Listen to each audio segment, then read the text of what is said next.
Hello and welcome back to Take from Seizure. My name is David Myrland. I'm your host. Nothing you'll hear me say is intended as legal advice. Anything that sounds like that to you, just consider it something somebody else might do on a planet far, far away where the law matters. It doesn't matter here. I prove it on a daily basis. Believe it. We're going to look at a mountain of work along a very particular line or topic. This book impresses me. I wrote it. I don't know of anybody else that's done something like this. There's over 110 proposed statutes in this book. There's a dozen proposed constitutional amendments to this book. Not that I propose every one of them as something I would like to see on record, but something that may arise, a remedy that may arise from concerns of others that I've listened to or heard of. No Confidence, Civil Liberties versus Homeland Security. This is a book. It's on thebookpatch.com. You do a search in the bookstore for my last name, Myrland, and you come up with a list of my publications. This is one of them. It's a book of citizens' initiatives. And the reason I point to this at this time, it's something I should have done a long time ago. This is a great book. A great nonfiction reference manual about the citizens' initiative. Why?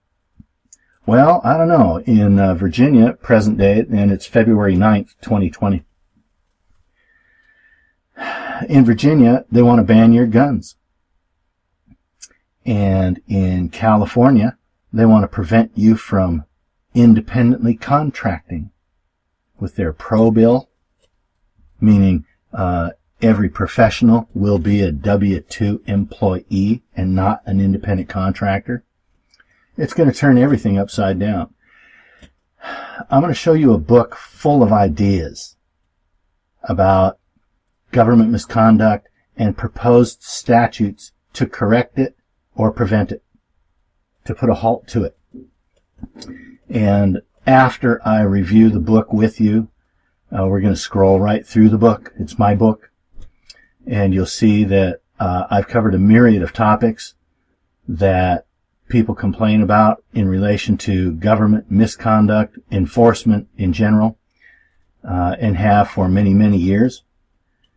And right around, 2001 to 2003, 2004, all these different problems I saw and witnessed other people experience and experiences of my own. I thought, there ought to be a law. And I started to write statutes of my own to say, if we had a citizens initiative, and part of that inspiration, I'll admit, is Tim Eyman of Washington State, who pushed through this initiative to reduce the license tab fees to a flat $30 instead of a luxury tax based on the value of your automobile. And that success inspired me. And I started writing statutes saying, he took exception to the exorbitant amount that state charges for automobile license tabs yearly, annual tabs on your license plate. And he took them to task. And he pushed through that initiative to get it reduced to $30 instead of a luxury tax. That if you owned a vehicle of $10,000 or $15,000, you got to pay $400 for that annual tab. If you don't want to do that, you better drive a clunker. And he cured it. And then cities set about adding to the fees with their municipal authority. So erosion immediately began to take place against the $30 flat fee. But for what it's worth, his drive to get that initiative through, I thought, if he only knew something about the law, what a difference he could make. And at the end of our having scrolled through Civil Liberties versus Homeland Security, I'm going to show you a couple of points. And what I want to address is the anti-assault weapons bills in Washington now. It has one going through the House of Representatives. And Virginia, they're hot to go, and they have a deviate for a governor. deviant, if you prefer. And they're going to get it. And so it's up to the citizen. What are your remedies? Second Amendment. Well, before that, what if we cured some ignorance of the law? Because ignorance of the law is what drives you to desperate acts, to correct government misconduct when you know damn well they're trampling on you, and there's nothing you can do because it's a blue state, because it's a Democrat government, and they have no compunction about trampling on you. So it's about taking up your constitutional rights and preserving them in statute of your own, because they won't do it. They're doing the opposite. I live in Washington State. We have an assault weapons ban making its way through the state legislature, and a greasy mongrel for a governor that said, false imprisonment, you can only get $50,000 a year for that. What about the fact this false imprisonment destroyed all my family relationships? It ruined my reputation. It's worth a lot more than 50 grand per year. That's a deviant thought process that would allow somebody to actually postulate that it should only be 50 grand a year for false imprisonment. That's a person that needs 5 years of false imprisonment. They'll come out and say, I was all wrong. I shouldn't have signed that bill. It's worth a lot more than 50 grand. You can't teach them. They have to experience the wrath of their conduct, or you can't teach them. Which means Second Amendment. Or, if you cure your ignorance of the law to 1 degree or many degrees, you might find remedy in some other form. Initiatives take a lot of money. Yes. Initiatives will require lawyers' fees to defend them when the opponents of your reasoning take you to court. And you better be ready to take them to court in districts they don't own. You don't want to litigate in California, do you? President Trump is eroding the Ninth Circuit's liberal presence among its judges. Yay. So now 1 in 4 judges on the Ninth Circuit were appointed by Trump. And that means conservative judges, constitutional originalists. It's February 9th, 2020, and this book is about the Citizens Initiative, with more than 100 examples of initiatives.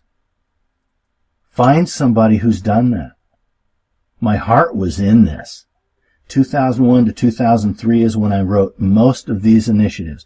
I'd see a problem or recall a problem that I had seen before, because I wrote litigation for individuals, municipal, state, and fed, for wrongfully accused. I have precious little to offer the guilty person.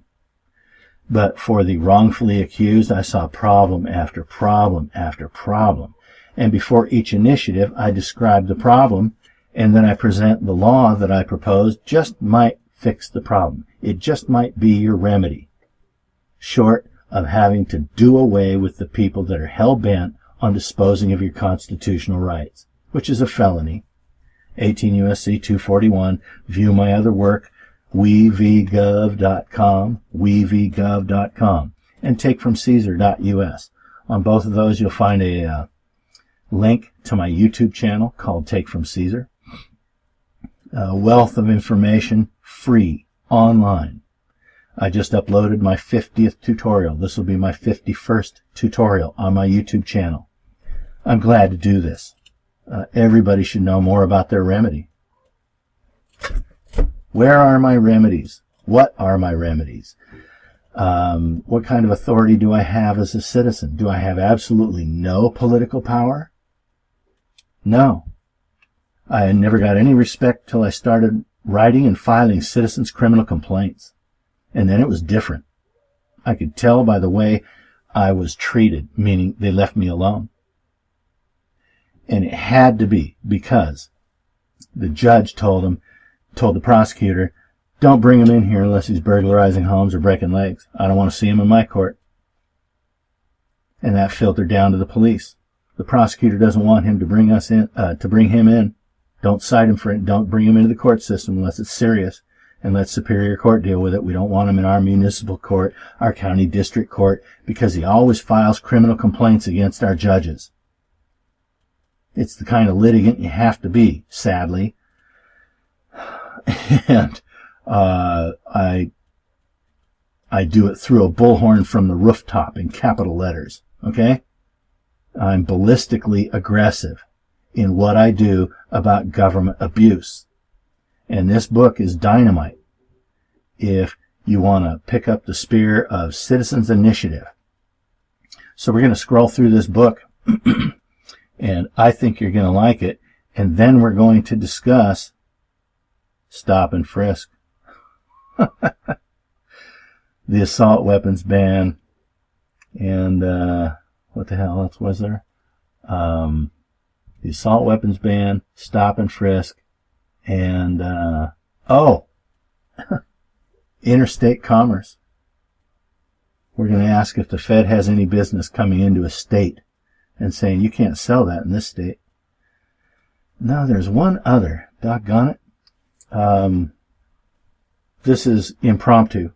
I don't use notes. All this is second nature. But the third one, let's see. Suing.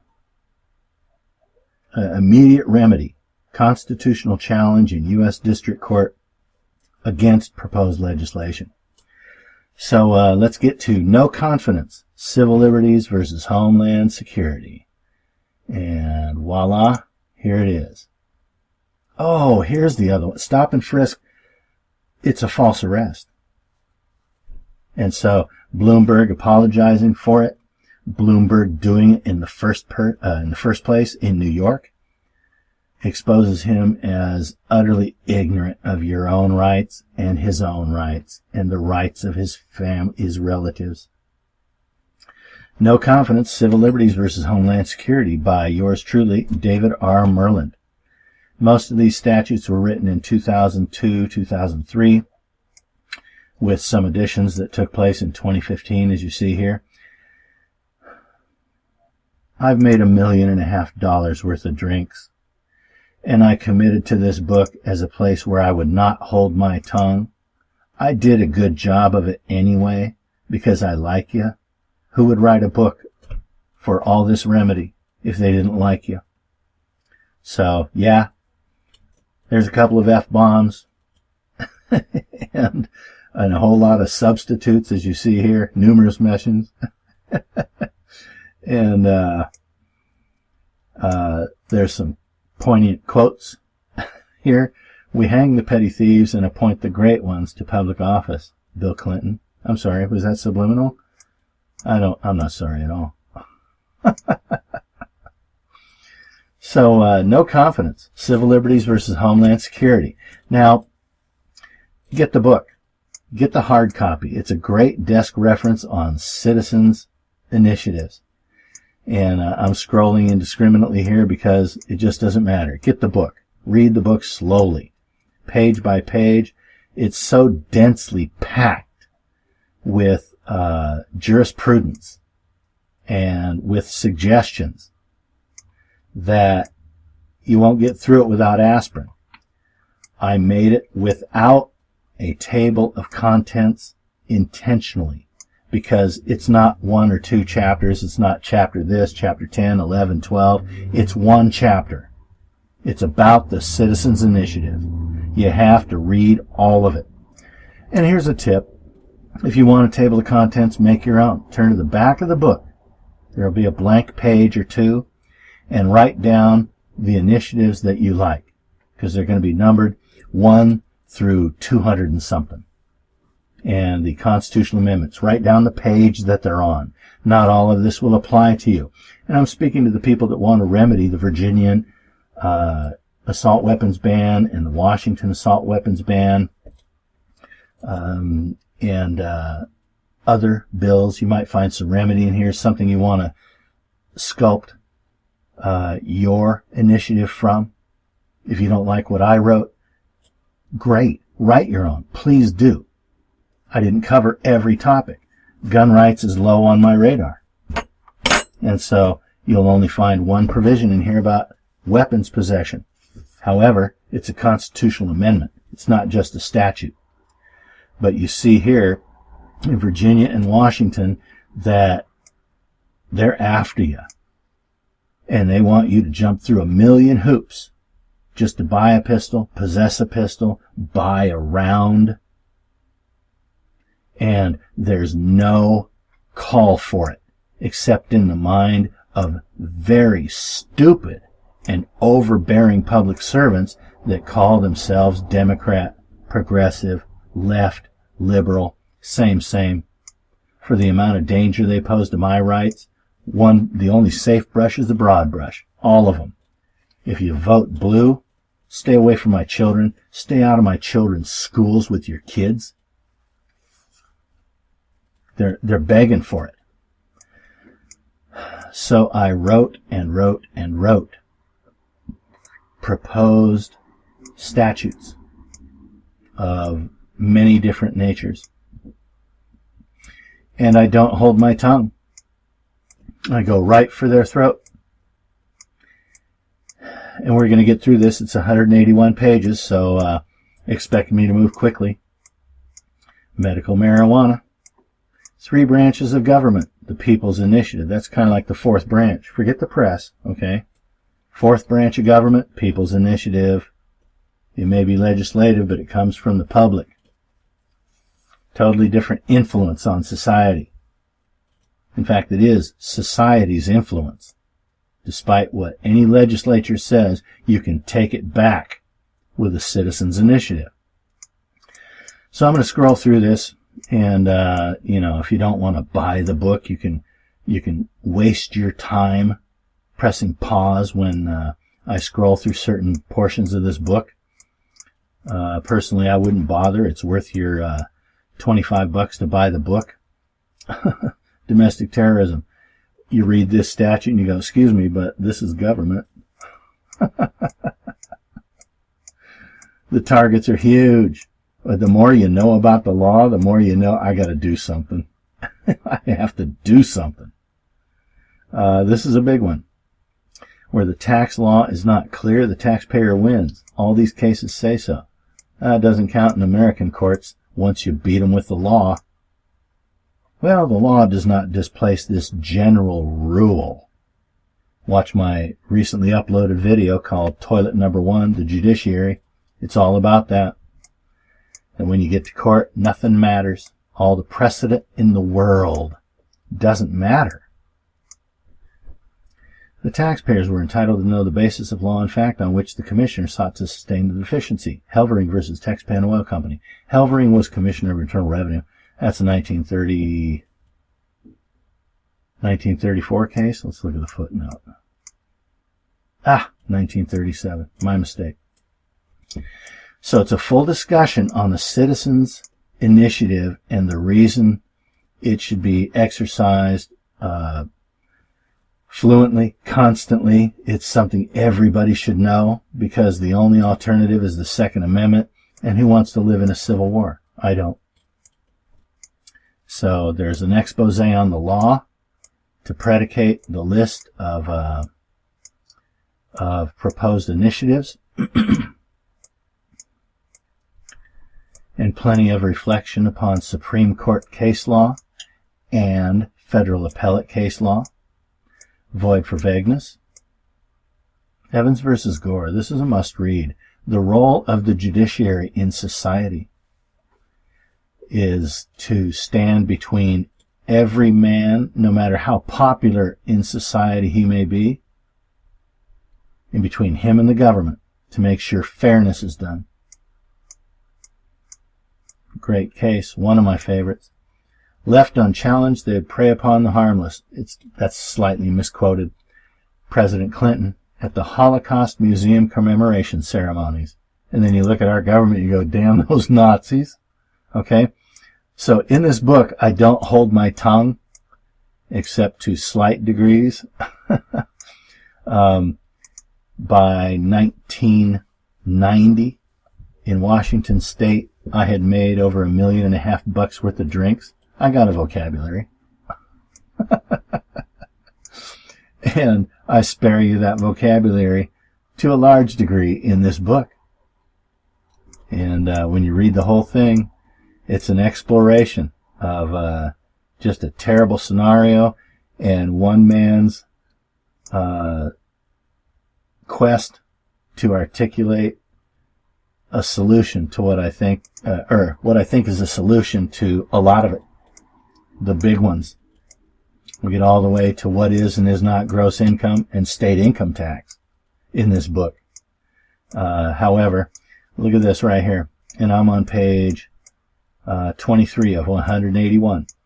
Specifically, while my Motorist-Friendly Act contains many provisions, all aimed at rough spots in motor vehicle code enforcement, and while it is written with Washington state statutes in mind, motor vehicle codes are uniform among the states, requiring and prescribing very nearly the same thing. Traffic court beats up on the poor.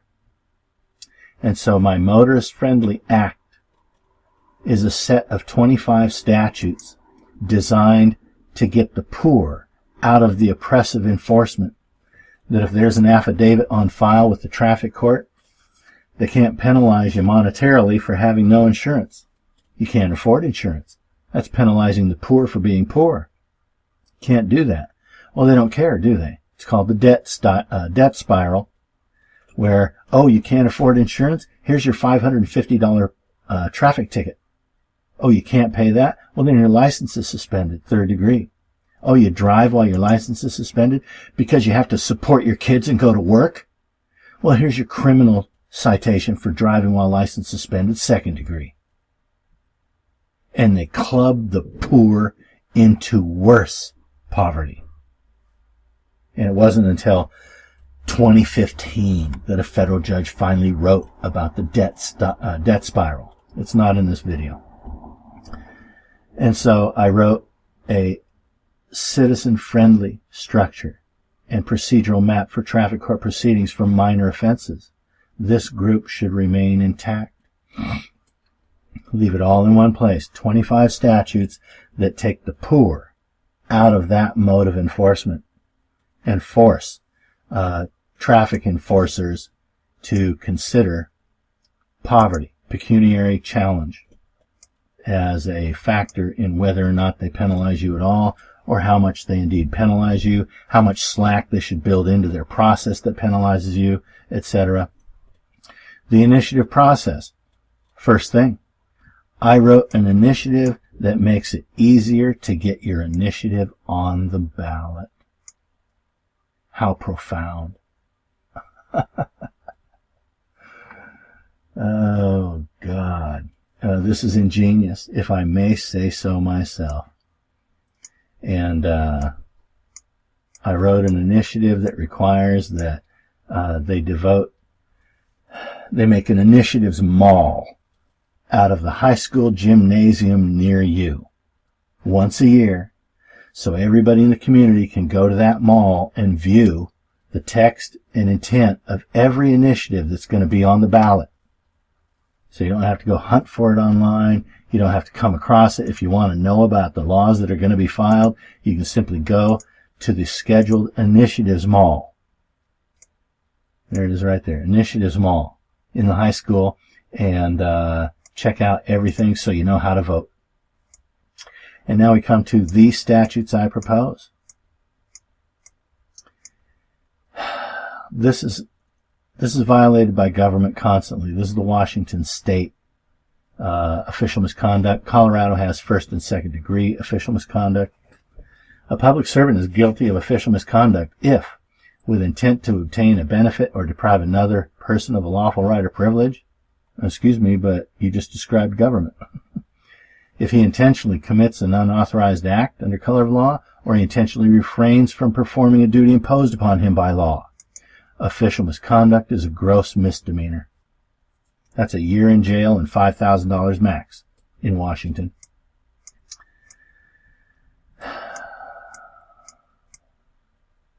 before assuming that the Motor Vehicle Code applies to you, these are right out of Washington State law, 1915 to 1921.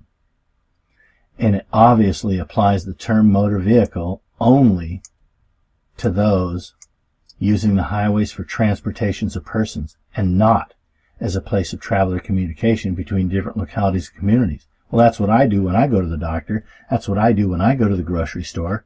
What do you do when you drive your child to the soccer game? Do you transport persons? That's a commercial activity. Or do you travel or communicate between different localities and communities? And Washington State Legislature has never expressed an intent to broaden the Motor Vehicle Code beyond this intent. Go to thebookpatch.com to my authors page, and you'll find a book called Public Vehicular Travel. On my YouTube channel, you'll find a video called Public Vehicular Travel, and I take you right through this argument for an hour, maybe more. And it shows that the law has never been broadened to include travelers. So I don't make the argument I have a right to travel. I make the argument that, excuse me, you know the Motor Vehicle Code doesn't apply to travelers, so you're racketeering. You're extorting money from me. Stop it. I might arrest you. Citizen's arrest of a felon. Coast to coast. Legal. Oh, man. And so let's say, okay, the Motor Vehicle Code applies to me, and I launch on this motorist-friendly act of 25 statutes to say, here's how we should enforce the Motor Vehicle Code. See how I didn't give it its own chapter? It's all one chapter. This is about the citizens' initiative. And here's the beginning of the Motorist Friendly Act. And I have a whole bunch of provisions in here about how the poor should be treated when, in fact, the government honors Edwards versus California, 1941, my favorite Supreme Court case, the rights of the indigent. It's my favorite case. Favorite. 1941. Oh, here it is right here. Edwards versus California, 314-160. And it tells you right there, the Supreme Court tells you, oh, what if the guy's a veteran? He's laid down his life, put his life on the line for this country, and you're telling him that just because he's poor, the person that helps him into California, or the person that actually brings him into California, is guilty? I think it was a misdemeanor. That violates the rights of the poor. It's the highest recommendation I can make for a Supreme Court case. Go get it. So the poor are being beaten up by the Motor Vehicle Code and traffic court that sees Edwards versus California and said, I don't care. We're going to get you. Well, I got your citizens initiative right here. A whole 25 statutes. Driver's license suspension, amnesty. Now this footnote, 37. There's a case in Wisconsin. I can't remember. I think the last name might have been Jackson. A man in custody was in arrears regarding child support for 14 different children from like 8 different women. And the Supreme Court of Wisconsin said, oh yeah, this is okay, the deal you're giving him. They made him swear he wouldn't father any more children. And there's a really funny thing about this case. It's funny to me. You can laugh at whatever you want to laugh at. But they said, yeah, if you promise not to have any more kids. The Supreme Court of Wisconsin was made up of 4 men and 3 women. And the 3 women went ballistic over this decision. And the 4 men says, oh no, this is okay. He can't have any more children. And the women, in their opinion, of the dissenting opinion, you stay the hell out of my womb. And these men were going, oh no, this is okay. Because Jackson, I think that was the defendant's name, wanted out of jail early. And the Supreme Court said, Yeah, the deal you made him is just fine. He can get out of jail early, but it's a contract because we're letting him out early. Contract. If you agree not to father any more children, you can get out of jail early. And the women went ballistic in their dissenting opinion, and the men were going, oh, yeah, that's okay, we can make this deal. But anyway, this footnote is from the Wisconsin State Supreme Court about rights of the indigent. God bless those women, okay? I'm in favor of women. I like women. I think they got a terrible deal here in Western society. But that particular decision from the view of a jurist might tickle you. Suspension duration, double jeopardy, applicability, notification. Note that I went about these statutes, with the exception of maybe one or two in this book, in a very professional manner and with a lot of forethought, okay? By 2003, I knew a lot, and I employed all of it in writing these proposed statutes. And this is the way legislatures write, okay? So keep a bottle of aspirin handy, because it's going to bury you for how densely packed the information is. But at the same time, Dave is hard at work for you. That's me, Dave. I'm hard at work for you. And you can see, as evidenced in this book, that I had a lot of thoughts and cogitation about all the crap that they pull. I looked at it from a lot of different directions. Listen, note, all unreasonable or harsh treatment or punishment has now been abated with the Motorist Friendly Act.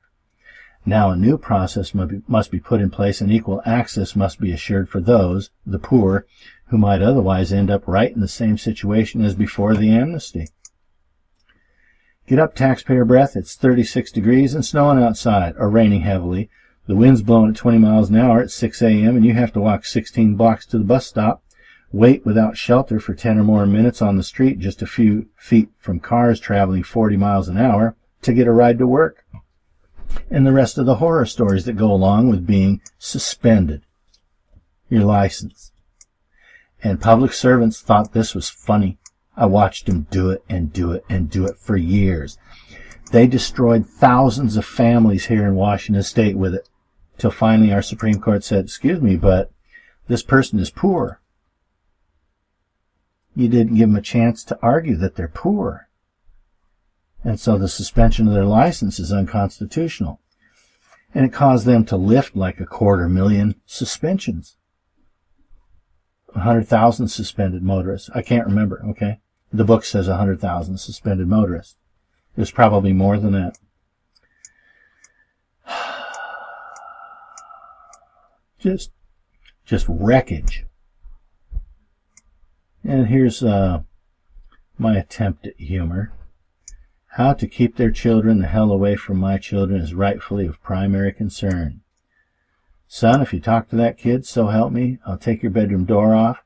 I'll take away your bicycle. I'll ground you for a year. I'll give all of your baby pictures to everyone at your school. Tattoo a mama's lipstick mark on your forehead. I'll make you give your sister a great big kiss on the cheek. But Dad, he moved in right next door. His dad's a judge. Blah, blah, blah, blah. Quick, get Dad's medicine. You know, where do you go? The Second Amendment, or you got to spout off or something. You need a release valve. You simply have to exclaim about what government does, or it'll build up inside you and make you just like me. Oath of indigent status. I'm indigent. Okay, you're in the Motor Vehicle Motorist Friendly Act. Thank you, servant breath. Before camera enforcement becomes too popular or lucrative, stationary cameras, automated enforcement, officers' presence when required. Okay, nice long statute. I covered a lot of stuff. Vehicle impound, limitations. That affidavit of indigence gets you a lot of places. Arrest warrant, disclosure upon confinement, remedy. That means as soon as my ass hits the jail cell and I got to sit on a bench, you better put that warrant right in my hand, or charges are dismissed. I'm already up to page 43. Hang with me, people. Defective complaint or information, summary dismissal. If you can't do what's right when you write a criminal complaint against me, it's dismissed. I've seen a municipal police officer, that means a city police officer, cite somebody for a state law violation. City police here in Washington have no authority to write a violation for to write a complaint for a state law violation, only municipal code. And so there's no complaint before the court. And this says if they do that, it's dismissed. And it shall constitute an act of official misconduct, a gross misdemeanor, and create a civil liability to the party so aggrieved. You can sue them over it right on. Notice of infraction, timeliness, burden of proof, penalty and prosecution, notaries, provision mandatory, rules. I don't even know what's in these anymore, okay? I wrote this a long time ago. Published it in 2014, 2015, along with my constitutional provisions, which I wrote at about that time. But you read through these and you're just going to say, that's a home run. Oh, that's a home run too. Oh, look, another home run. This is the way it always should have been. I know what fairness is. I studied fairness through the language of Supreme Court decisions from 1988 to 1995. Over a couple thousand cases, mostly about rights. Plenty of them were about tax law. And from all that reading and the knowledge gleaned therefrom, I knew a structure of my rights regarding the indigent, due process, traffic court, so forth. And so I wrote these statutes from that understanding, from what I learned from the Supreme Court. How the prosecutor must treat you under this act. We're still under the Motorist Friendly Act. It goes through 125, I think. We're only up to 115. So I was big on motor vehicles. We're on page 47, and I haven't left the motor vehicle code yet. Officer as witness. Dismissal. Let's read this one. With the exception of proceedings concerning violations of 4269-61 here is rules of the road. No hearing or trial for violations of the motor vehicle code shall be rescheduled or postponed due to any failure on the part of any law enforcement officer to appear under subpoena for the purposes of testimony, either as a witness or as an accuser. Any such failure to appear shall cause the immediate dismissal with prejudice of all charges brought in such case. Why would I write this? Because I saw him continue a case because the officer couldn't make it. Well, what about my work day? You interrupted my job performance to come to traffic court, and you can't even get the officer's ass in the witness chair? Dismissed with prejudice. You can hear my attitude coming through the spirit of plenty of these proposed statutes. Lessen the penalty for minor infractions under this act. Public Safety Administration Enforcement Administration assessments. It's an additional fine on top of the traffic ticket. Public Safety Education Assessment, inapplicability. Shall not apply in certain cases. Public notice. You can see I'm taking out the trash. I'm doing the laundry on abusive enforcement. If you don't appear under this act, okay? And like I said, I can't remember what's in all of these, but the focus is on one chapter. It's about the Citizens Initiative. If you look at the proposed assault weapons ban and a few of these other abuses of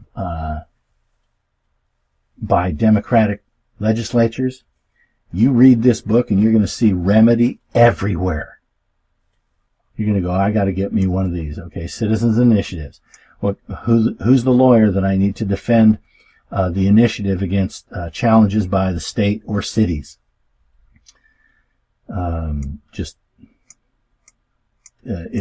It's so rich with ideas and so densely written that you won't find another source of inspiration or edification about the citizens' initiative.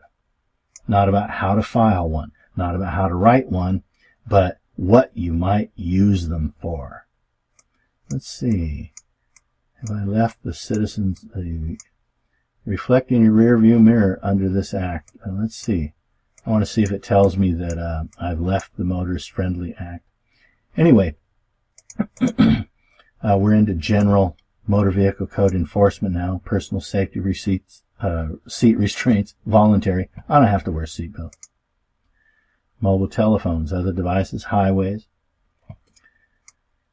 Take the authority away from them, because all they do is abuse it. Obstruction of vehicular traffic prohibited. Highway tolls prohibited.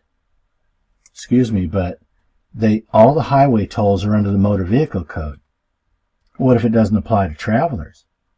Well, that's extortion and racketeering, isn't it? Yes. Public servants, criminal conduct, plea agreements prohibited. We will prosecute you, and you will get the full amount. Here we go. You can't plead out of this. A great example of this, it has nothing to do with the motor vehicle code, but Michael Idland, a Washington State patrolman, in his patrol car, would lie in wait outside of upscale cocktail lounges and wait for pretty ladies to leave the lounge and follow them out onto the highway and perform contrived drunk driving stops and sexually abuse them. Not fornication, but manual penetration. I don't need to go further than that. And there were 7 women that submitted affidavits to the FBI that this is what he did. This is what he did out on the highway. Then he arrested me and did the same thing back at the jail. And some greasy judge named Palmer Robinson in Superior Court let him plead out to a gross misdemeanor so he doesn't have to report as a sex offender. He did 16 months in county jail while he awaited trial and received administrative pay every month while awaiting trial, and then was let off on a gross misdemeanor, time served. And so, yeah, plea agreements prohibited. We're going to trial. We're going to get you on the stand. We're going to humiliate you and destroy your future like we do to citizens. Oath of office required. If they don't have an oath, everything they do is void. Okay. I helped a citizen who sued. The cop called him a constitutionalist. They're required, right here under this statute, a police officer shall provide upon request evidence of his authorization. It's a photo ID from the department, so you can ask for this in a traffic stop, so you know you're dealing with a bona fide police officer. And if they don't provide it, it's a misdemeanor. Well, this guy that showed up at one of my seminars at North Lake, Washington one day said, gosh, I got the short end of the stick here. When the officer came up to the car, I said, you got your badge, your gun, your lights, I see all that. Do you have your evidence of authorization, please? And the cop leans to his lapel mic and says, give me backup, I got a constitutionalist. Wow. And so there's no need to go off the handle. And the cop says, get out of the car, and busts him for resisting arrest and obstruction of a police officer, facing 1.5 years in jail and $8,500 in fines. And so I wrote a small claims lawsuit saying, I want that definition. I don't need more of this trouble. I need to know why a constitutionalist is bad news. And they reduced the case to $307 in court fees and 1 year's deferred sentence on a lesser charge. How do you do that? Small claims court. Because they wouldn't turn over the definition of constitutionalist. So he sued them for a lease on the definition. I'll let you keep that definition for $2,500 a week. It's a matter of hitting them in the wallet to get their attention. And bingo, he stayed out of jail. Social security numbers, computerized identification, use prohibited. Oh, wouldn't that be nice? You are hereby prohibited from using my social security number as identification. And all of this is state. You can't make the Fed do anything. There's no initiative process. Vehicle trip permits, monthly limit. You can tell I've been all over the motor vehicle code with this. I've seen a lot of problems. And I sought to solve them, one by one. I got an idea for a law that'll kill that mode of conduct. And just went for it. Compelled association. You can't make me associate with an insurance company. I have the right against forced association. So if you require I have insurance, the state has to offer it. So look at that. We're at initiative number 134. And we're finally out of the Motorist Friendly Act. Did you see any undue retaliation in my proposals? No, just fairness. So look at all I've done with the Citizens Initiative. I got busy. We're only up to 135. Evidence of authorization, a display. Let's see what they have to do with their ID. All uniformed general law enforcement officers, you'll find a few typos in here, shall display with prominence at all times while in uniform evidence of their authorization as such. That means it's got to be a pocket badge on the outside of their chest pocket. I want to know all the time. It's kind of like what they do to inmates. Got to have your ID on display all the time. Any officer who discovers that they lack the requisite display shall cease any and all law enforcement activities until such display requirements are met. All official acts of any such officer shall be null and void, and all civil and criminal actions arising or commenced from the activities of any such officer shall be expeditiously dismissed with prejudice. Hallelujah. Rules of construction. Here's what the legislative intent is. Expressio unius est exclusio alterius. The mention of one is the exclusion of all others. They can't read something into the law they don't see on the face of the law. Statutory interpretation, doubtful construction, how construed. That's void for vagueness, due process. General, state provisions. Social security numbers, application, disclosure, penalty. The state has no business looking at your social security number. And state jurisdiction, offenses, limitation, federal employees, jurisdiction, liability. Getting a little bit into federal tax law with that one. This one's good. Surveillance of wireless communication, monitoring or interception of signals, prohibitions. Can't track my cell phone unless you get a warrant from a judge. Computerized tracking and identification, implanted devices, electronic surveillance of the public, evidence, privacy. Computerized tracking and identification. They're using it all over the place now. Facial recognition software. I wrote this in 2003. And you see, I did a lot over this. That's a long statute. I'm happy to do this for you. You are welcome. Initiatives, amendments, restrictions. You can't amend a citizen's initiative through the legislature. It stands. Unless found to be unconstitutional by a court of competent jurisdiction or amended or repealed by further initiative of the people, no provision enacted into law by initiative shall be amended, altered, revised, repealed, or otherwise affected in its scope and intent. The people have spoken, unless it's found to be unconstitutional. Court of competent jurisdiction, that means you got rights to appeal it all the way to the state Supreme Court. Initiative, budget, services. I hope you're having fun. I look at all these ideas that I've put together and bothered to write in legislative language. This is a mountain of work and calories. It really is. I spent a lot of time and effort leading up to the writing of these provisions. and then set about writing responsibly these constraints. Law enforcement, private enterprise, prohibition. The participation, benefit, gain, or profit of any private enterprise or entity in the enforcement of motor vehicle code provisions or in the collection of any highway toll or fee is hereby prohibited. You can't sell our highways to a private corporation and say, you can collect a fee on this, but you have to maintain the road. It's the government's job. Law enforcement, private enterprise. The participation, benefit, gain, or profit of any private enterprise or entity in the enforcement of law or in the collection of any highway toll or fee is hereby prohibited. You want it to be law in its entirety or just the motor vehicle code? Man, I was busy for a long time on this. You can't compel me to associate. And remember, we're leading up to stop and frisk, the assault weapons ban, and something else I can't remember.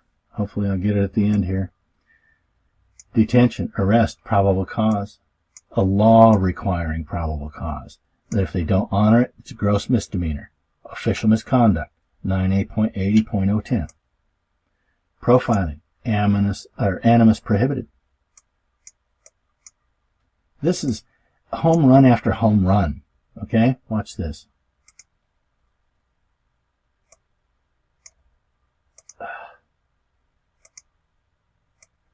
I'm trying to grab this web address. This one still works. Go to that web address, and there's a story about a guy that surrendered to a police dog, and the dog just kept chewing on his calf. So yeah, we need controls on police dogs. We need to give the citizen the right of self-defense against a police dog. Canine enforcement and irritants, prohibition against pepper spray, so forth. Read the footnotes. They're just as important. Law enforcement, chemical irritants prohibited. This is an alternative. Or the possession or use of pepper spray, mace, or other irritants on humans by public employees is hereby prohibited. It's abused too often. It's prohibited. Got to use a club. Appointment of counsel at public expense, time, burden of proof. You shall have an attorney within so many hours or minutes of being arrested. And you have a right to it, and if not, case over. Law enforcement, bicycle patrol officers. Can't remember why that's in here. False reporting, animal control, limitations, penalties. You can't walk onto somebody's property to wake up their dog. So you got an animal control personnel on the sidewalk and a dog sleeping in the front yard. And they go, hey boy, hey boy. And the dog won't wake up because the dog is deaf. And so they walk onto the property to shake the dog. Come with me, boy. Come on, get in the truck. Can't do that. Warrant for arrest, disclosure upon confinement. When your ass hits the seat of that jail bench, they better put the warrant in your hands. Look at all this contemplation that went into this. Search warrant, requisites, civil liability. Okay. These are problems I witnessed. I didn't just write any of these statutes out of thin air. I saw problems. The ACLU sees problems. It's kind of left-leaning, and so you can disregard plenty of what it does, but it looks for problems. And when they say, this kind of violates the constitutional rights of the accused, they file a lawsuit. Well, these are statutes that cure the problem instead of lawsuits. Breath alcohol content test, blood test, sobriety and dexterity tests, admissibility, prohibition, implied consent. You cannot take my blood. If I tell you you can't have it, there's nothing in this world that should allow you to take it. And yet they'll wrestle you to the ground and take your blood. Defective complaint or information, summary dismissal. If you can't write a complaint properly to get me into court, case dismissed. Arms, concealed weapons when permitted. Okay. Everybody. The assault weapons bans. Okay.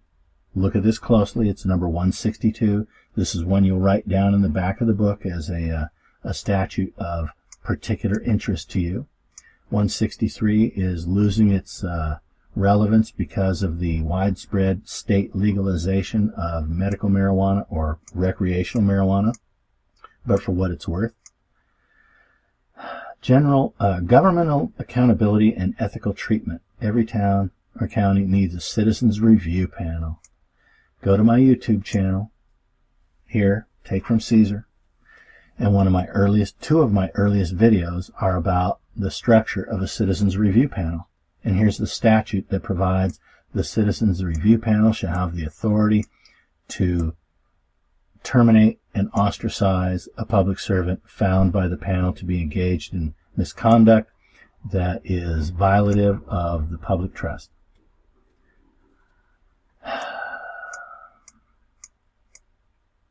When I look at this, I can't tell you how valuable this is. You're looking at the law from a million different angles through legislative phraseology. These are written as a legislature would write. You're welcome. Access to court, incarceration. That's pretty important. Indigence, bail schedule. On my YouTube channel here, there's a video called Colorado Excessive Bail, Unlawful Bail. And this is in the interest of the indigent. And in that particular video, you see a case where a man that makes $20 an hour, they imposed a $250,000 cash-only bail on him. Wow, Judge. Wow. You're something else. That's the importance of that proposed statute. Medical treatment incarceration. So that they can't shine you on about necessary medical attention. It's called deliberate indifference. False arrest, damages. Look at all the different topics I covered. Maybe not covered, but addressed to degrees with proposed statutes. Judges, attorneys, I like this one.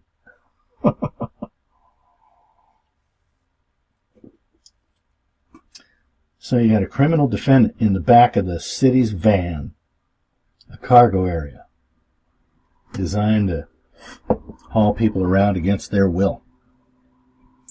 And out the back window, one of the defendants in the van, in handcuffs, out the back window of the van, sees in the sunlight and the shade of a tree, sitting on the trunk of a car, the judge and the prosecutor and her public defender enjoying a smoke.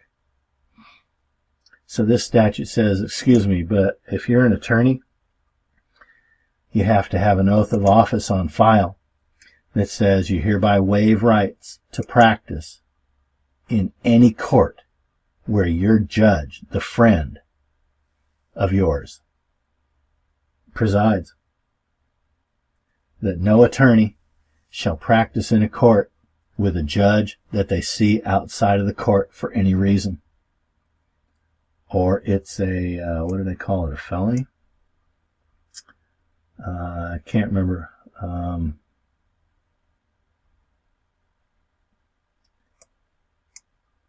Anyway, it's part of your license to practice law. You hereby waive rights to associate with any judge that presides in a court where you're going to practice. I think that's a great law.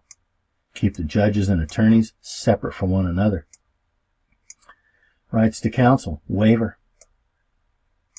Court records, availability. Court records, carbon copies, forms. And remember, all of these are answers to problems I witnessed. Random identity checks. The cop is driving through the parking lot. Oh, why don't we run a check on this license number? Prohibited.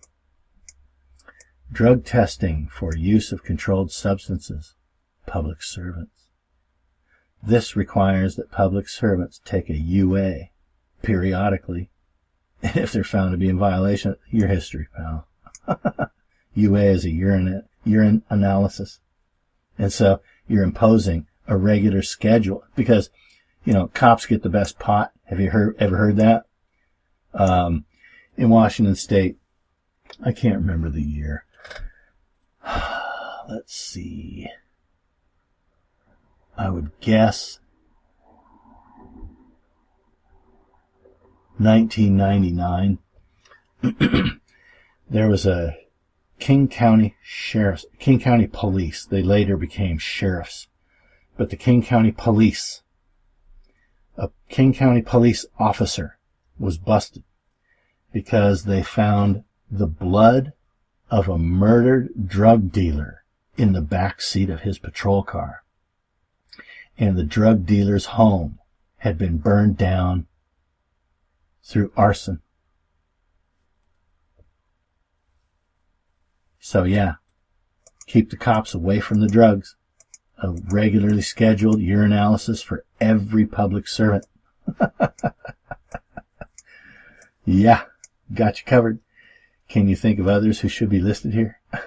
Jail staff, cops, judges, prosecutors. Let's go. You got to pee in a cup in front of somebody else all the time.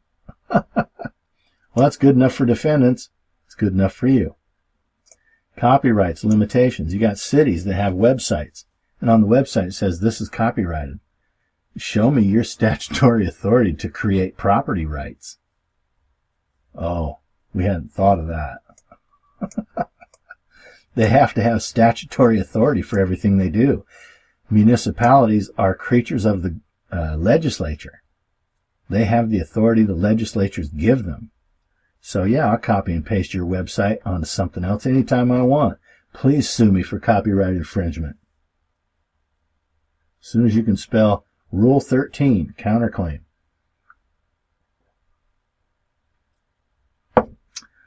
It's something else. Tort claims, risk management, notification exceptions. Tort claims, immunity waived. Oh, God. I mean, I had a blast. And to each of these, there's an introduction written to the statute. So you don't need me to explain each one of these statutes as we scroll through here. And this one's a joke, okay? Police officers, shit-eating grins, limitations. As it pertains to peace officers in uniform, shit-eating grins are hereby prohibited. Any violation of this section shall be punishable by 40 hours of community service performed while wearing a teddy or a tutu as chosen by the offender. Okay, you're going to work the soup line in the homeless shelter down the street. Do you want to wear a tutu or a teddy? So, okay, at one point in this book, I just thought, okay, let's break the mold here and have some fun. And then it's back to business. Excessive bail, bondable offenses. Anyway, I used to have a sense of humor, and then the government beat it out of me. Medical records, privacy. It's not stern enough. And so I had to write a statute saying, excuse me, it's not stern enough. Let's tighten the clamp down on this. Oh, man. This is a tour through history for me. I see all these statutes and go, I kind of remember why I wrote this one. Yeah, that was bad news. And so I wrote a law against it. Man, it's ugly. That's what it is. So you get the picture that I went to work writing laws to cure problems, not just writing lawsuits, writing tutorials. Here's a book of actual statutes. And I went to town on this. Court rules, force of law. Yeah, they're written by the state Supreme Court. They have the force of law. And so if you violate one, it's official misconduct, a gross misdemeanor. IRS versus the tax code. Now we get into federal tax law. Title 4, Section 72. All offices attached to the seat of government, like the Office of the Treasury, within which the Internal Revenue Service is the largest bureau, shall be exercised in D.C. and not elsewhere. They can't answer this challenge. They can't say, oh, we know where Congress allowed us to leave D.C. Oops.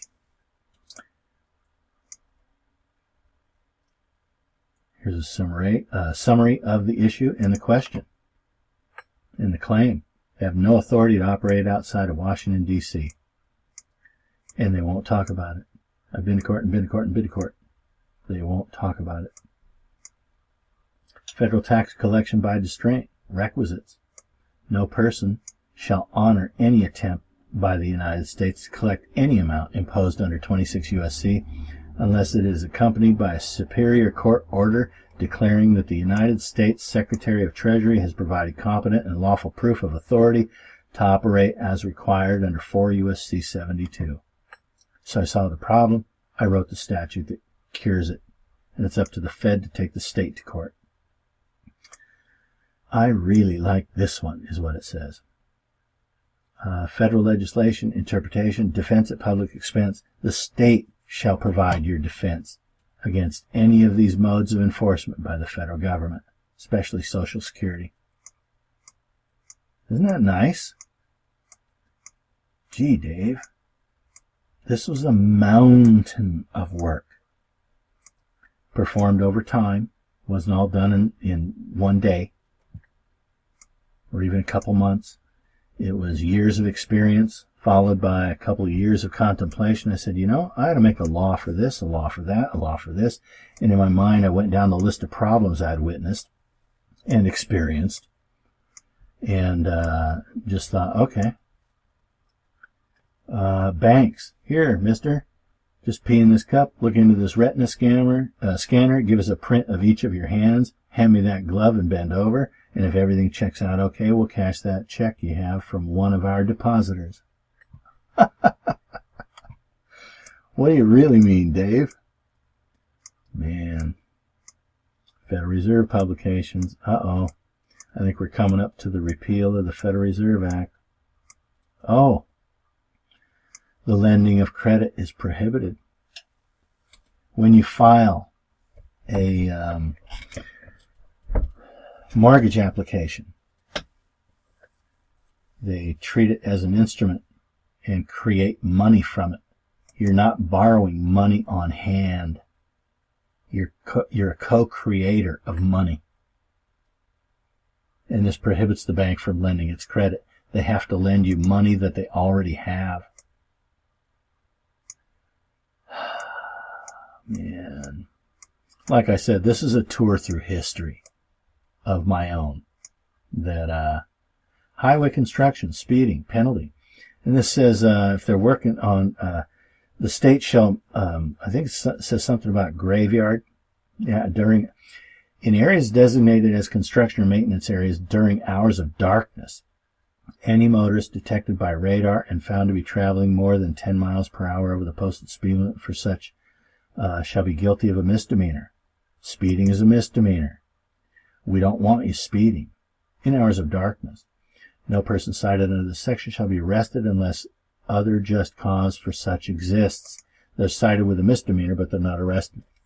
Enforcement of the subsection shall be reasonably prioritized into the regular policies of Washington State Patrol or of any political subdivisions, law enforcement agencies as they relate to radar enforcement, and to the possible performance of highway maintenance within their respective jurisdiction. I think I go on to provide that graveyard service on highway maintenance gets a higher fee. Let's reward ignorance. What's this about? Law enforcement, incentives prohibited. No bonus, award, incentive, or other special benefit shall be considered, contrived, proposed, offered, transferred, paid, or extended to any public servant for acts or conduct in the performance of official duties regarding traffic offenses. Okay. State income tax. How calculated? The IRS shall not be part of any calculation process followed by the State Department of Revenue.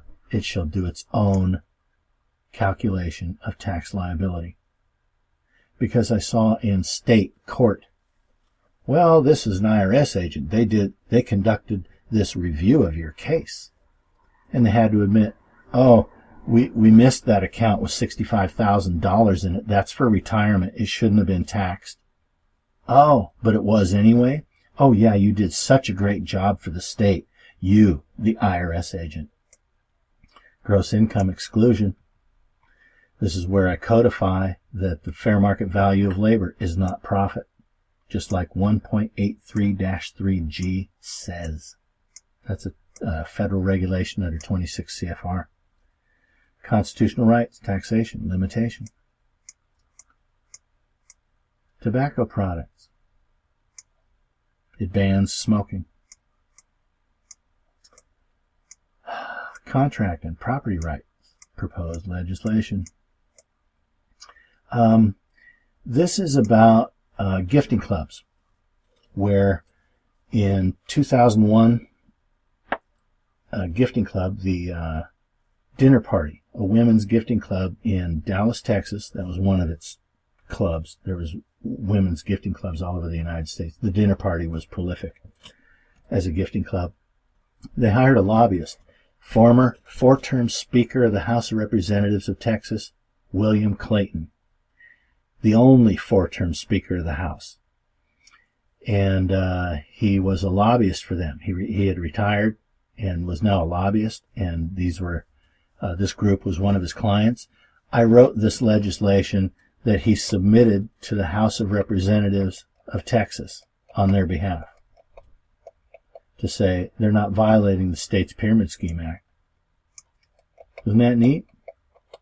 I'm really proud of having done this for that group, and the recognition that I was given by everybody involved. And we're still in the description of the need for this bill. You had the language of the bill first, and now it's a discussion of its importance. The local evening news. Oh, man. That's deep. What a piece of crap. It's funny, okay? It's funny. Just read it. It certainly isn't worth the time to pause and get into. The local news is a tragedy. National news is right next to it. Barely better.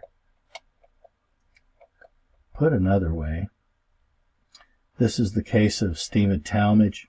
Talmadge versus Commissioner 339-95, U.S. Tax Court from 1995. And he was penalized $6,500 for saying this in open court. Your Honor, I'll concede all facts of the case today if they'll just tell me how to comply with Section 83. $6,500. Father of 4, a driver for UPS, and just out to destroy him for being so frivolous as to ask how to comply with a statute that court says explains how to tax all compensation. What a pack of deviants. You too can be a law professor. This goes on and on, covers several topics. I'm going to scroll through this quickly. Get the book. I need to make some time. And here it's about Federal Reserve notes, income tax.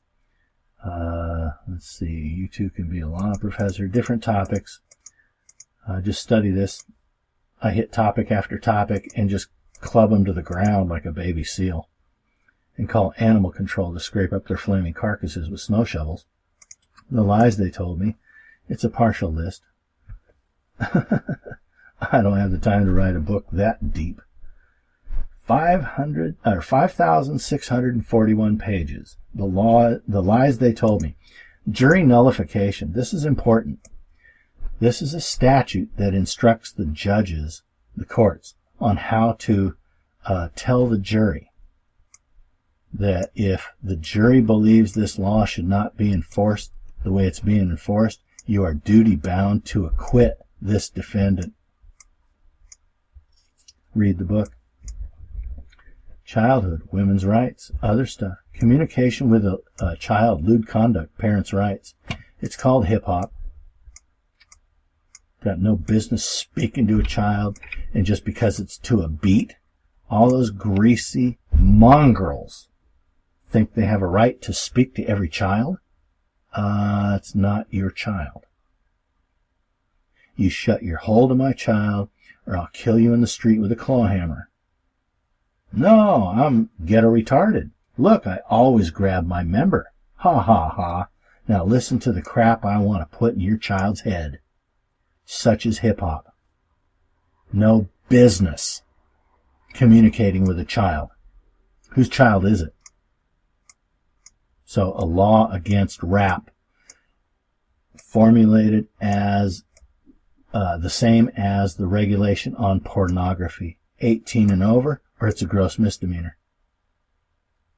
And anybody that wants to, if someone is playing that crap within hearing distance of a child, any concerned person has the right to walk up and take that audio device away from its owner and destroy it with a sledgehammer.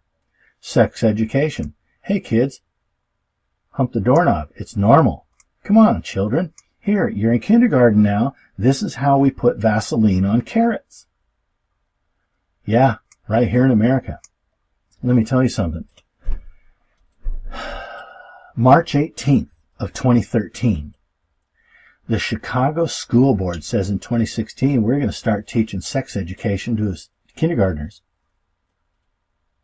And those school board members are still breathing. I don't have a child in this fight, or they'd have heard from me. And America just sits back and lets all these greasy pedophiles called school teachers say anything they want to your children. And it's a disgrace. Here's the solution for the, let's see, we got Women for America. I don't know the name of these organizations, but I've collected a list of them.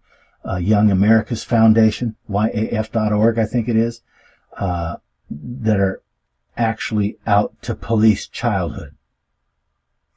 Thank you. It's too late for me.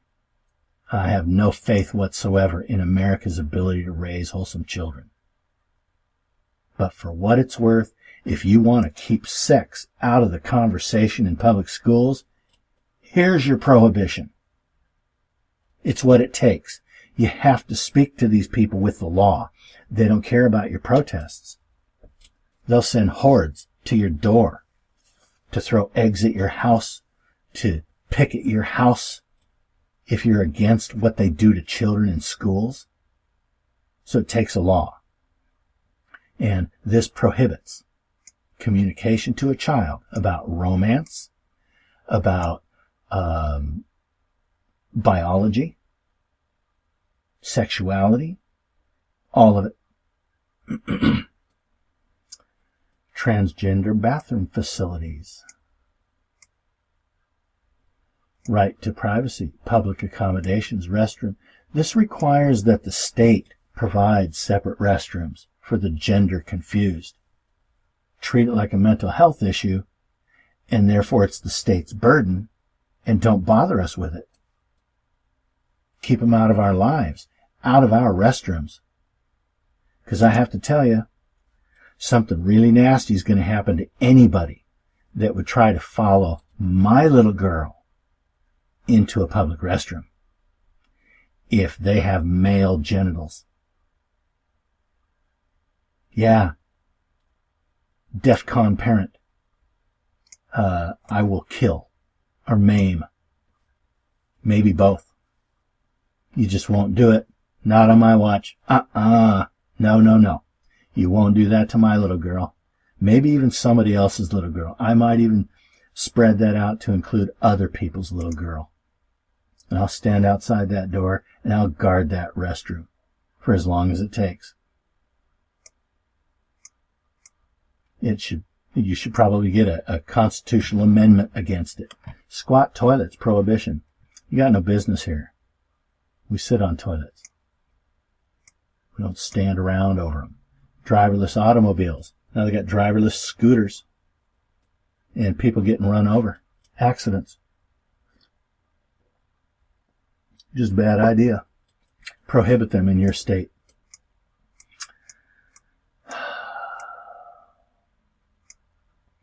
automated or remote operation prohibited.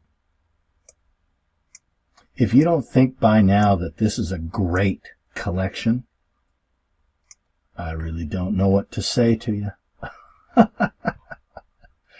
License plate recognition cameras and software. Radio signal identification. Prohibited. Just take a lot of this away from the government. It's the doctrine that Dave made up. I made this up. Yeah, the genie's out of the box. Doesn't mean we have to take the genie off the shelf. You got the box on the shelf, and you put the genie right beside it, and you leave it there on the damn shelf. Can't come out. Yeah, it's out of the bottle. It's out of the box. But it's not off the shelf. Yeah, we could do this, but we're prohibited by statute from doing this to the public. That's a good public servant. Yeah, you're prohibited. Remote control pilotless flying vehicles prohibition. It shall be, even though it's interstate commerce, it's federal aviation. You can't launch it or land it in this state. You might get it off the ground into the air, but it can't get further from the state boundary than it takes to fuel it. When it runs out of fuel, it falls to the ground. So you might have a couple miles inside of your state, all around your border, where they can launch it from another state, but they can't launch it or land it in your state. Here we go. State and federal constitutional amendments. La-dee-da. This one's good. Here we're now into the constitutional amendments. Sovereignty of currency. Federal Reserve Act repealed. Oh no. Yeah, gold and silver. Right to bear arms. Dave is on the job.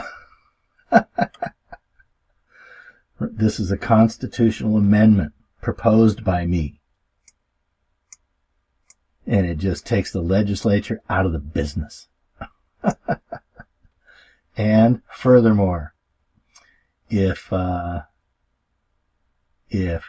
know of a felon that was committed, I can arrest that felon with any necessary force. And there's all the case law that says so. Things you got to know. And then we get to the constitutional amendment that says, yeah, you can arrest a felon with any necessary force. I love this. I never mention this book. I love it. I don't mention this book enough. It's a mountain of work in a very technical fashion, legislative language. So you don't have to think of a whole lot unless you want your own provision for some other problem, and alter any provision I wrote. It's your provision. It's not mine. These are proposed. So if you don't like what I say, strike it. If you like what I say but it doesn't go far enough, build upon it. This is just a book of ideas. Random traffic enforcement stops, prohibition. Yeah, I'm going down the freeway. Oh, everybody has to pull over on this freeway on-ramp. It's a DUI checkpoint. What happened to the Fourth Amendment? There has to be a law afoot, or a violation of the law afoot, for them to have any authority. Matthew St. John versus City of Alamogordo, New Mexico Police Department, which we'll get to. A great discussion of probable cause in that case, where a citizen won a summary judgment against the cops because they took him out of a theater for simply wearing a pistol. Marijuana use, motor vehicles, public highways. Foreign flags, prohibition. Borders, that's so they don't raise a Mexican flag above the public school, and the other violations you've seen over the years. Border security, partition. These are constitutional amendments proposed. Listen to this. Kent versus Dulles, Secretary of State, 1957. Our nation, and you're going to find, you won't find this anywhere. You look at this expression and you're going to go, where did it all go? Our ignorance of the law has cost us so much. Our nation has thrived upon the principle that, outside areas of plainly harmful conduct, every American is left to shape his own life as he thinks best, do what he pleases, and go where he pleases. Where do you see plainly harmful conduct? In a whole bunch of enforcement. It's not harmful conduct. We're just the police and we're in your face. Socialism, Marxism, progressivism, abolition. Constitutionally abolished. Isn't that a great idea?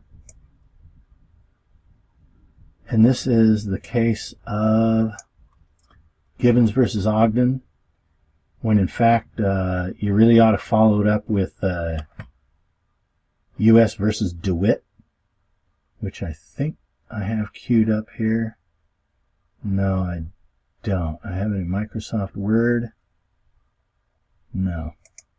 U.S. versus DeWitt, 1870, is about the sale in one state, inside of the state, of naphtha oil as an illuminating oil for lanterns before electricity. And Congress sought to prohibit the sale of naphtha oils inside of that state. The Supreme Court says Congress has no authority inside of a state. It has to be interstate commerce or it has to be taxation. Congress cannot just reach out and prohibit the sale of something inside of a state. Oh no, we can prohibit marijuana. And you go down the list of things they prohibit inside of a state now. U.S. versus DeWitt. It's depressing. Oh, look at this. Look at this. There it is. U.S. versus DeWitt. We'll get to it. I knew I had it somewhere here. The Commerce Clause. This is the Constitutional Amendment. This is maybe the most important provision in the book. A constitutional provision. Amendment that says Congress may not legislate in regards to the retail or wholesale sale or purchase of any good, commodity, or other item, including firearms, ammunition, and related accessories, sold into hands and ownership of any person who resides in the freely associated compact state in which the sale or purchase occurs. Congress may not legislate in regards to the manufacture or sale of any prohibited substance, article, or other item when such manufacture or sale transpires or occurs within the boundaries of one of the 50 freely associated compact states. Wouldn't that be nice? It's in U.S. versus DeWitt, and it's gone now. Free labor. Labor is not profit. Compensation for services rendered is not profit, gross income, and it isn't subject to the income tax. By constitutional amendment, it's already part of the law, and they will honor it. Internet access, maintenance, taxation, regulation. Federal ownership of lands, limitation. Takes a whole bunch of land away from the federal government, gives it back to the states. Right to travel. Oh, I want safe roads. Sure, rules of the road, but not all these fees and licenses associated with it. That's for people who use the streets as a place of business. I'm only on page 155. Standing armies. Can't do that. Islam. Can I proliferate throughout society a book that says everybody but people who believe like me have to die? Enough said. Because it just might constitute treason, rebellion or insurrection, seditious conspiracy. So no, you can't publish a book that teaches all the children that anybody that doesn't subscribe to this book, kill them. Well, that would include public servants that I need to do their job. It would include the President of the United States if they're not a Muslim. Yeah, that's sedition. So I wrote a preamble, constitutional amendment, based on the reflection that you can't teach people to overthrow the country by killing everybody that isn't a Muslim. Treason. A constitutional amendment that actually mentions the previous administration's head. No fly list. Can't do that. National Pork Appreciation Month. Childhood. Unless received from his or her own parents or other legal guardians, instruction regarding the psychology, biological, and behavioral details of human sexual conduct, gender identity, or procreation to or for a child under the age of 13 years is prohibited. No child in a public school beyond the age of 13 shall be instructed in any details of homosexuality, gender identity, or lifestyle choices or conduct other than those related to heterosexual relations and normal procreation through natural means. No public school shall include in any such curriculum exposure to adult art, photography, or video footage depicting or featuring sexual conduct of any sort. Any act prohibited hereby shall be punishable by a term of imprisonment not less than 1 year and not more than 3 years. Dave means business. Mental health. It shall be treated as a mental health matter. Keep it away from us. Voting. Photograph identification required. Paper ballot. Doesn't that sound nice? You gotta have photo ID. Vehicular travel. Illegal aliens barred. They can't get a license. Deprivation of rights, punitive damages. Education standards. We're 20 pages from the end. A nation of lies. Here's what John Ashcroft said in 2001. The Department of Justice will prosecute and punish with the full force of our laws those who issue false anthrax threats or any other form of terrorist threat. We will prosecute the offenders and will punish the guilty for their crimes. This is an interview. Get the book. Take him to task. Let's see, key. I might just add that I am pleased to meet with a group of both Sikh Americans and Arab Americans and Muslim Americans and to assure them that it is the policy of the Justice Department to enforce laws that would guarantee that Americans, regardless of their national origin, are to be respected and their rights are to be safeguarded. But there's a book that says all of us should die if we're not Muslims. Ah, I get it. Man, what a mess, what a mess. Let's see, what case is this? Oh, this is Thomas, U.S. versus Lopez, 1995. That cites Gibbons versus Ogden. And I think it cites the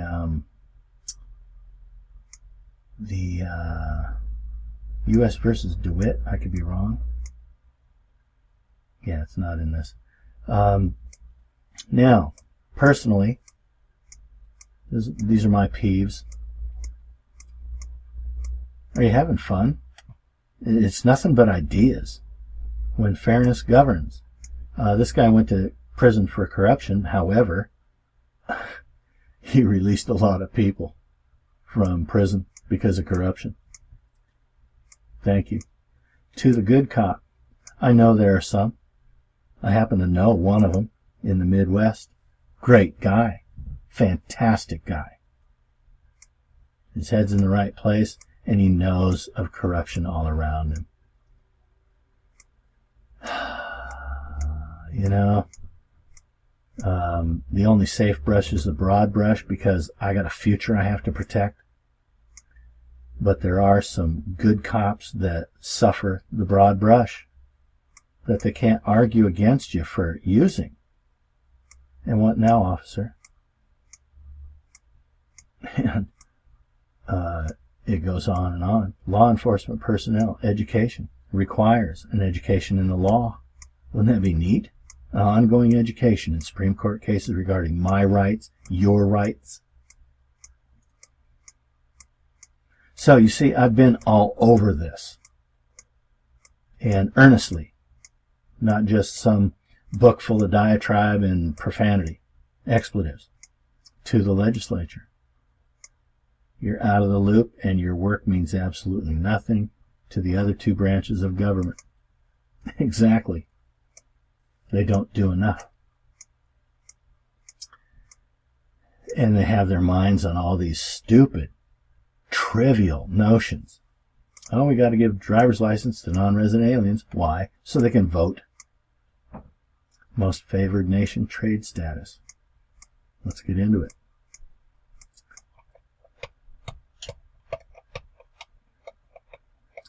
We're getting to the close here.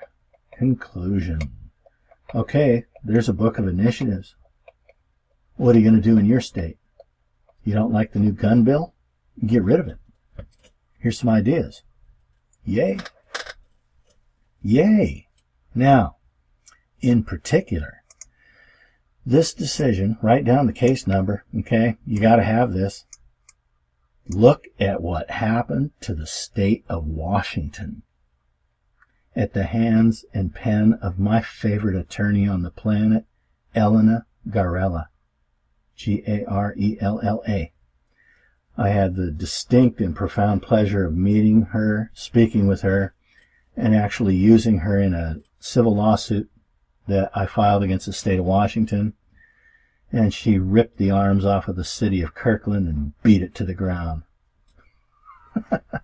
And I got a $25,000 check, a photocopy of which you'll see on the homepage of takefromcaesar.us. And I swear by Elena Garella, this is the single most aggressive, confirmed kill lawsuit I've witnessed. And I've read over 4,500 federal decisions. May 22nd, 2003, Washington, U.S. District Court, Seattle. William Sheehan, retired Navy SEAL, took great exception to the way Kirkland City police officers treated him.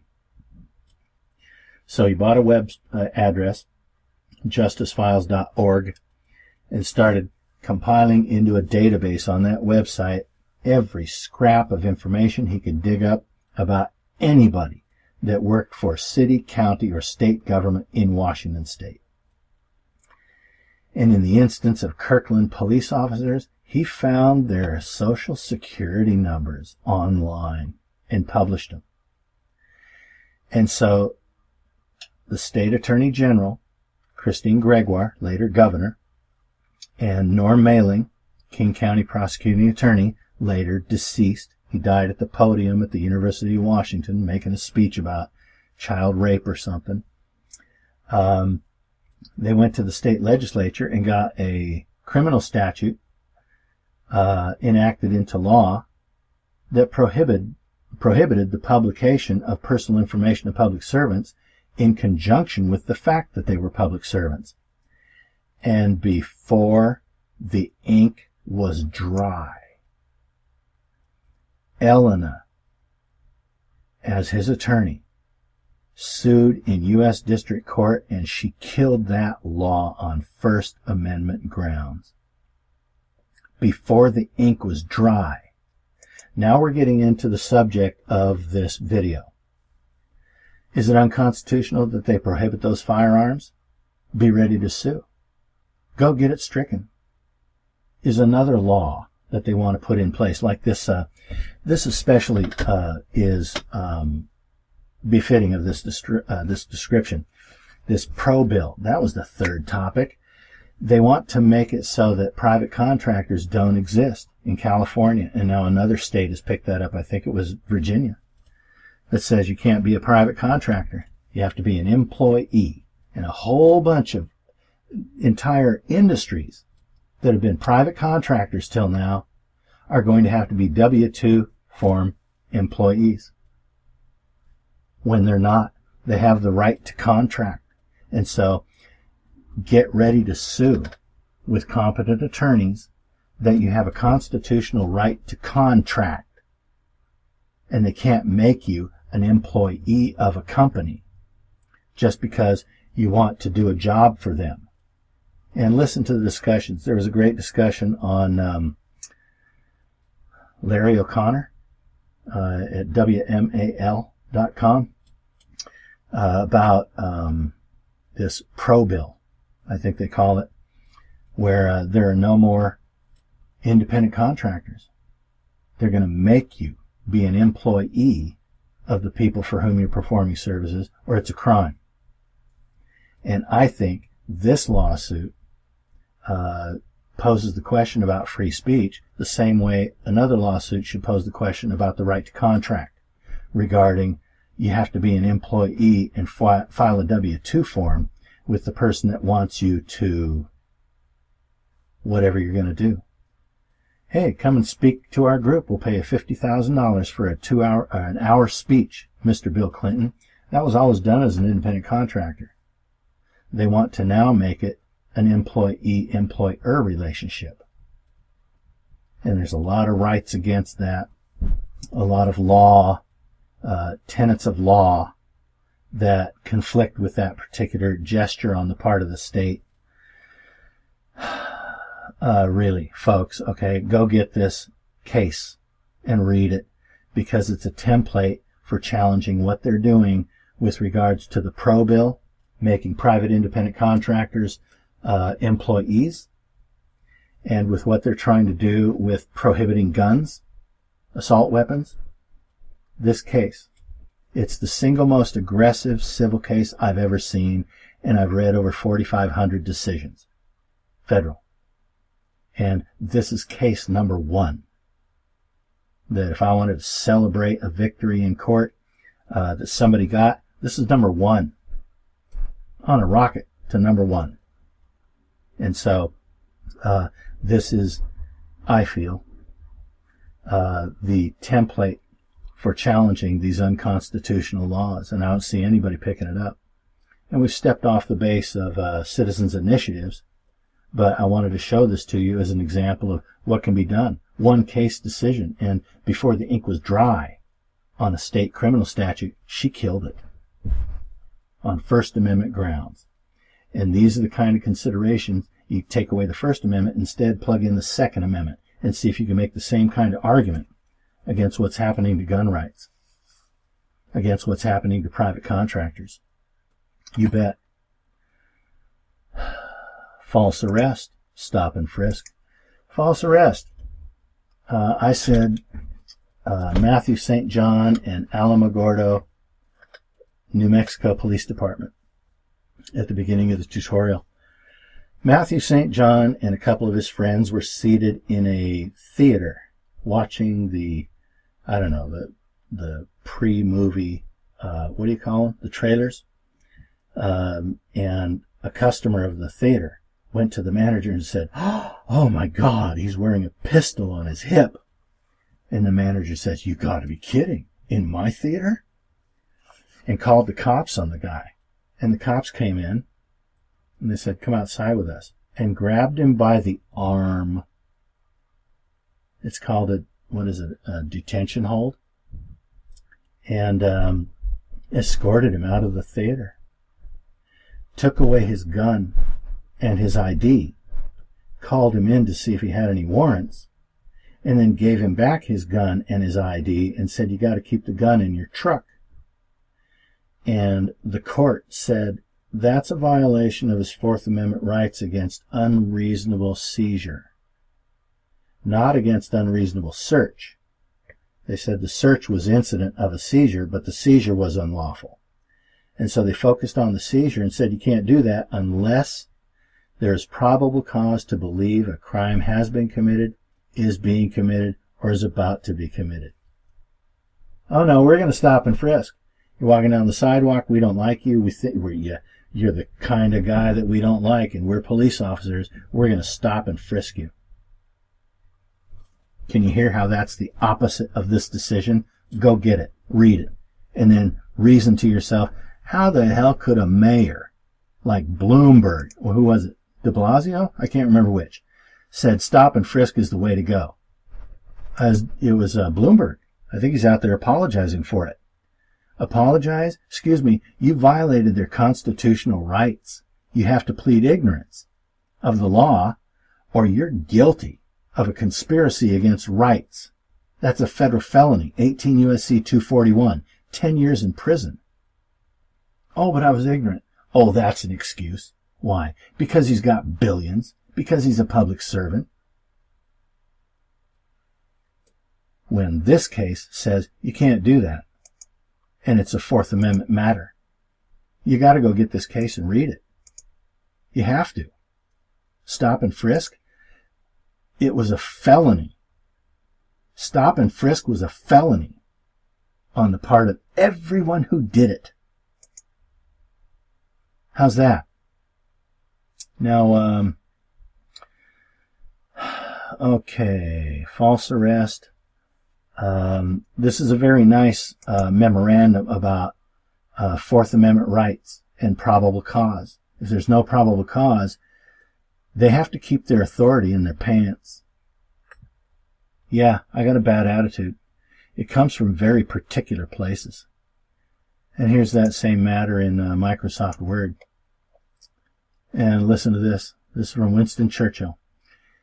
If you will not fight for the right when you can easily win without bloodshed, if you will not fight when your victory will be sure and not so costly, you may come to the moment when they will have to fight, when you will have to fight with all the odds against you and with only a precarious chance of survival. There may be a worse case. You may have to fight when there is no chance of victory, because it is better to perish than to live as a slave. I can understand that. So back to it. Oh, first we got to get to U.S. versus DeWitt. Look at this. Very short case. 1, 2, 3. 2 or 3 pages. Nowhere to run from this. The questions certified resolve themselves into this. Has Congress power under the Constitution to prohibit trade within the limits of a state? No, it does not. Let's see. Unless it's taxation. Let's read this paragraph. As a police regulation relating exclusively to the internal trade of the states, it can only have effect where the legislative authority of Congress excludes territorially all state legislation, as for example, in the District of Columbia.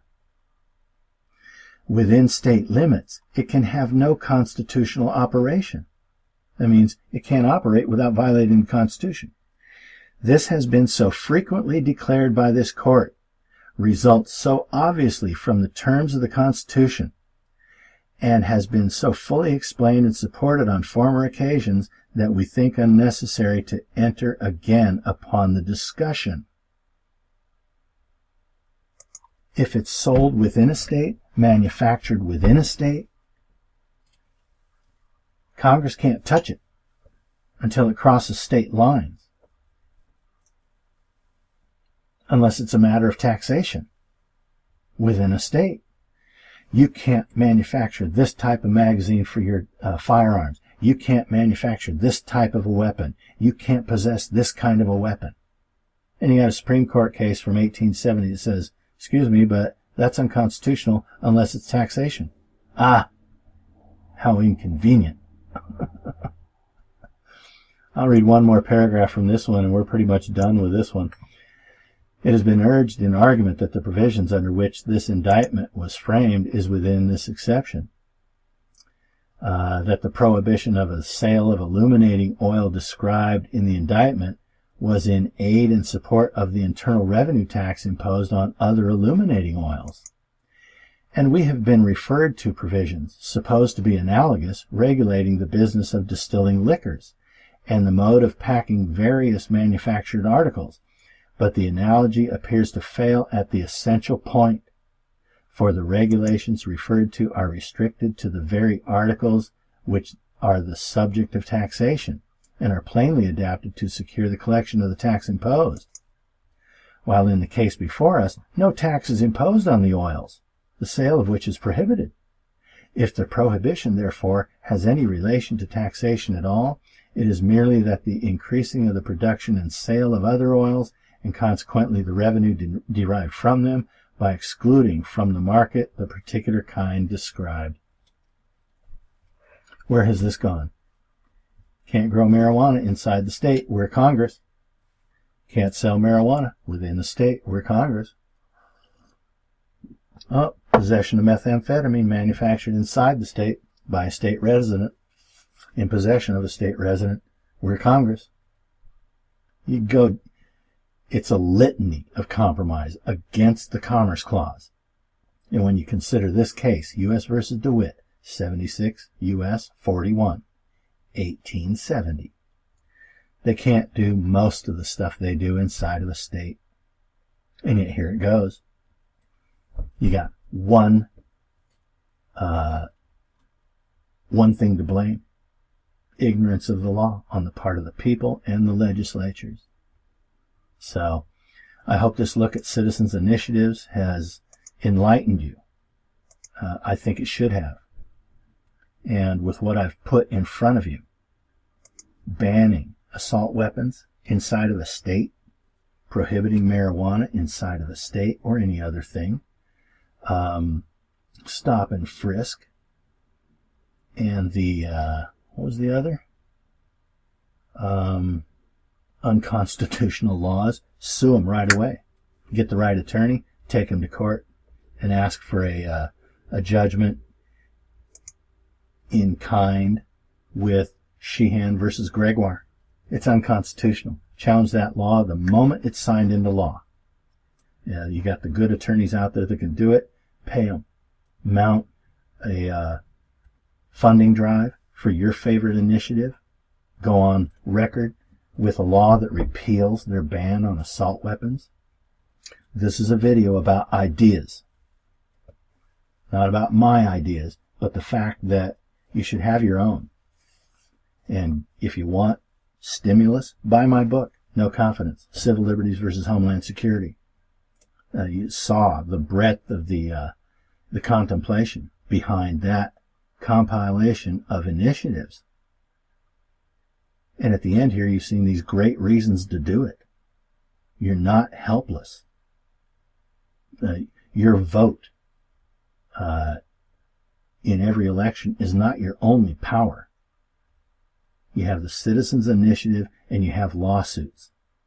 And you really ought to think with a more fertile brain about all these problems that people sit and stew over, and they got radio shows about, and they just get on there. It's all reactionary instead of solution driven.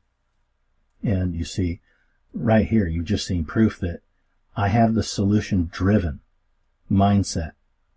I don't just sit around and complain. I'm going to do something about it.